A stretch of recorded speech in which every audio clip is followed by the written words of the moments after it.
Para sa detalye ng balita, DOJ inirekomendang kasuhan si Atong Ang at 25 pang kaugnay ng missing sa Bungeros. Para sa detalye ng balita, DJ Joey Boy, pasok! GV Balita Express.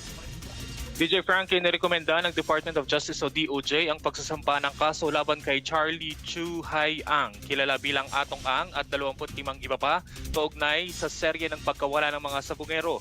Ayon sa press statement kahapon, Disyembre 9, nakita ng panel of prosecutors ang prima facie evidence na may reasonable certainty of conviction para sa kabuuang 10 bilang ng kasong kidnapping with homicide. Kabilang sa mga akusado ang ilang opisyal ng pulisya, mga tauhan ng sabungan at mga dating empleyado ni Ang.